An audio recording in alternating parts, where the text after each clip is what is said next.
$1. This broadcast is sponsored by Subaru South Boulevard and Subaru Concord. WBTV, on your side.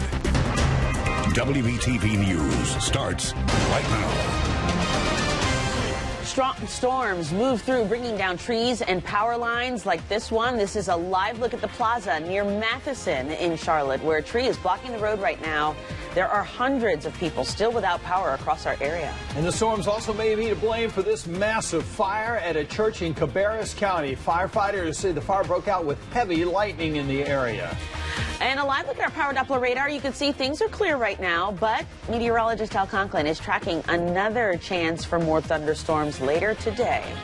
Good morning. Welcome to WBTV News this morning on this Tuesday, July 12th. Good to have you with us now at 6 a.m. I'm John Carter. I'm Christine Spiro. Good morning. Our Mark Davenport live in the Alert Center as well this morning, getting you headlines that are just in first.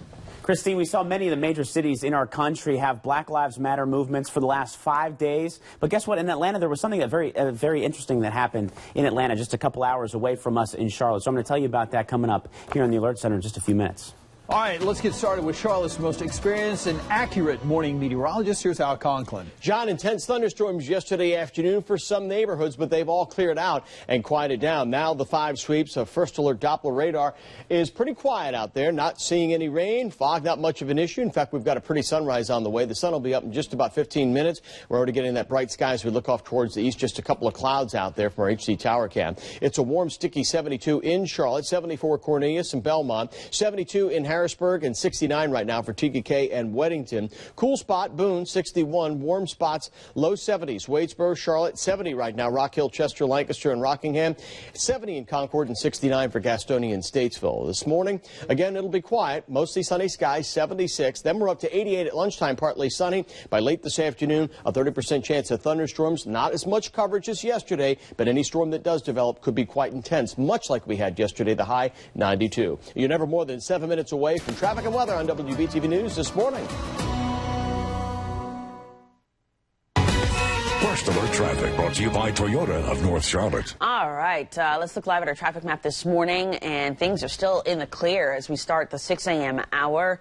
77, 85, 45, all in the green. Independence even looking great so far as you taking your drive into Charlotte. Let's look live at our DAT camera at I-77 and LaSalle Street. You can see it for yourself. A good bit of traffic has been added to the interstates, but again, no one hitting the brakes here, so you should be good to go.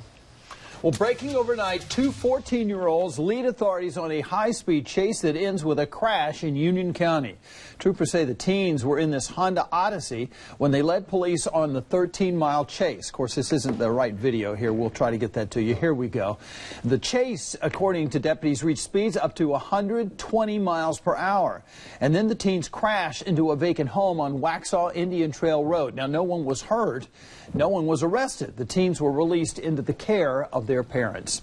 And police in Charlotte are investigating a stabbing that sent one man to the hospital. It happened somewhere on High Meadow Drive near Archdale Drive, but police are having trouble communicating with the victim due to a language barrier. No arrests have been made. Well, right now, hundreds of people are without power across our area. Here on this map, you can see some of the outages. This is the Duke Energy power outage map. The hardest hit areas just east of uptown Charlotte. Those outages caused by another round of strong storms that brought down trees and power lines like this one you're looking at here at the plaza at Matheson in Charlotte. WBTV's Ashton Pelham has been staying in touch with Duke Energy this morning and throughout the night while you were sleeping. He has the latest on when power will be restored. At last check, Duke Energy officials tell us there's nearly 2,300 customers without power this morning, and most of those customers are in Mecklenburg County. They say that power should be restored completely by 9 o'clock tonight. Now take a look at this video. A man who lives in Noda was rescued by firefighters after a tree came down crashing into his home. This is on Duncan Avenue. Take a look at that huge tree that was uprooted in the storms and slammed right into his home. We talked to that homeowner who was not hurt. I was actually really terrified. I was scared. I didn't know what was going on. It felt like an earthquake, actually. And next thing I know, a fireman was at the door. Not the door, at the window, and he was like, "You need help, get up. Is anybody else in the house?" And he dragged me out. So I thank him for that. Now, another big tree not too far away in North Charlotte also came crashing down. This is on Norris Avenue, where neighbors tell us an older woman lives at the home. They saw the tree fall right onto her roof, and we're working to find out if anyone was home at the time. We'll keep you updated throughout the day on this situation and those power outages on air and online at wbtv.com. Reporting in Cabarrus County, Ashton Pelham, WBTV, on your side. Thank you, Ashton. And with the threat of more storms in today's forecast, make sure to download the WBTV weather app. This comes in handy when those storms move through. You can use it to check your forecast right on your mobile device, even when you lose power. It's 6:05, and looking ahead, President Obama will travel to Dallas today to deliver remarks at an interfaith memorial service honoring those 5 fallen Dallas police officers. Thousands gathered at Dallas City Hall yesterday for a vigil honoring the officers. Brent Thompson, Patrick Zamarripa, Michael Kroll, Michael Smith, and Lauren Aarons were shot and killed during a Black Lives Matter protest Thursday night. Our news partners at the Charlotte Observer report that Aaron's mother and half-brother live here in Charlotte. They told the paper that they received endless support from the community, including the Charlotte-Mecklenburg Police Department, which has taken the two to the airport today. Visitation for Aaron's is set for today in Plano, Texas. His funeral is tomorrow morning. And WBTV will have continuing coverage of today's services in Dallas, on air and online at WBTV.com. Well, back here in Charlotte, the NAACP hosted a rally in the wake of the shootings in Dallas, Minnesota, and Louisiana.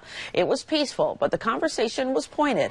People want to be heard, and they want change in the way law enforcement interacts with people of color. I think we're starting a dialogue by now being critical of how police. That's one step. But are they going to take that in a serious manner and redefine how they provide policing to our communities? The community events will continue today with several prayer vigils. One of those events will be held at the New Beginnings Church in Matthews. It begins at 7 tonight on Stillwell Road. And in Huntersville, the University City Church will host a prayer vigil and town hall meeting. The event, titled From Anger to Action, begins at 6:30 tonight.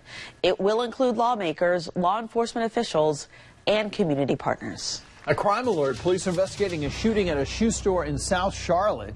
It happened around 9 o'clock last night at All Season Sneakers off the Woodlawn Road near I-77. Police say employees were locking up when 3 people approached them and started an argument. The employees tried to run away. One was shot in the stomach, but is expected to be okay. No names have been released, and police have not given us a description of the shooter. Well, more U.S. troops are being committed to the fight against ISIS. Secretary of Defense Ash Carter is sending nearly 600 more troops to Iraq to hold an airfield that was recently recaptured. Carter says the Iraqi army, with U.S. involvement, plan to retake the northern Iraqi city of Mosul, which has been in ISIS hands since June 2014. And lawmakers are trying to help with the battle against ISIS from Washington, D.C. 2 bills being taken up deal with information sharing and tracking the transfer of funds. North Carolina Congressman Robert Pittenger says 90% of funds from foreign sources come through 4 major national banks here in the United States. Pittenger told us why this issue is important in trying to stop terror groups like ISIS. ISIS needs millions of dollars a day to operate their caliphate, and they need money, and all these terrorist groups do, to further their expansionary efforts, the attacks that they sought to plan. And to the extent that we can prevent the financing, we can stop much of what they try to do. The bills were introduced last week and are expected to pass. Still plenty ahead for you live on WBTV News this morning at 6 a.m. Taunted by employees and served tainted food. That's what deputies in Cleveland County say happened when they went to one fast food restaurant. We're getting reaction right after the break. But first, let's get a quick check of your first alert weather, first alert traffic. We've got 72 degrees in Charlotte right now. How about this? It's about 11 degrees cooler in Boone, where it's 61. We've got 70 Rock Hill, Chester, Lancaster, Rockingham, 69 Gastonia and Salisbury, 68 in Hickory. Here's a live look at I-77 at LaSalle Street, and traffic there is moving very smoothly. No significant issues there on I-77 to let you know about. We'll keep you posted because you're never more than 7 minutes away from weather and traffic on WBTV News this morning. It's 9 minutes after 6. Who knows what that cloud's going to do? WBTV and me. When severe weather threatens, trust the only certified, most accurate local weather team, WBTV First Alert Weather. Download our free app now. This community's changed a lot over the years, and I've seen it firsthand. I grew up here. This is where I went to school and raised a family. And I know these stories we share affect your life. I'm John Carter, and that's how WBTV News is on your side every morning. It's Caldwell County's only franchise